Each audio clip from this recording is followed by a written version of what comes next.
எச்சரிக்கையாக இருங்கள். ஏனெனில் மனிதர்கள் உங்களை யூத சங்கங்களிடம் ஒப்புவிப்பார்கள். தங்கள் தொழுகை கூடங்களில் உங்களை சாட்டையால் அடிப்பார்கள். என் பொருட்டு ஆளுநர்களிடமும் அரசர்களிடமும் உங்களை இழுத்துச் செல்வார்கள். இவ்வாறு யூதர்கள் முன்னும் பிற இனத்தவர் முன்னும் சான்று பகர்வீர்கள்.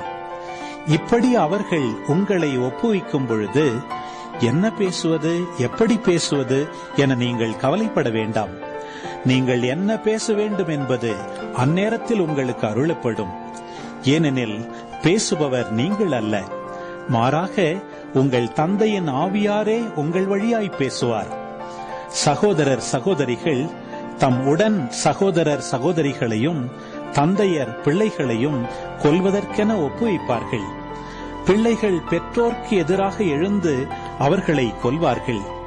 என் பெயரின் பொருட்டு உங்களை எல்லாரும் வெறுப்பர். இறுதி வரை மன உறுதியுடன் இருப்போரே மீட்கப்படுவர்.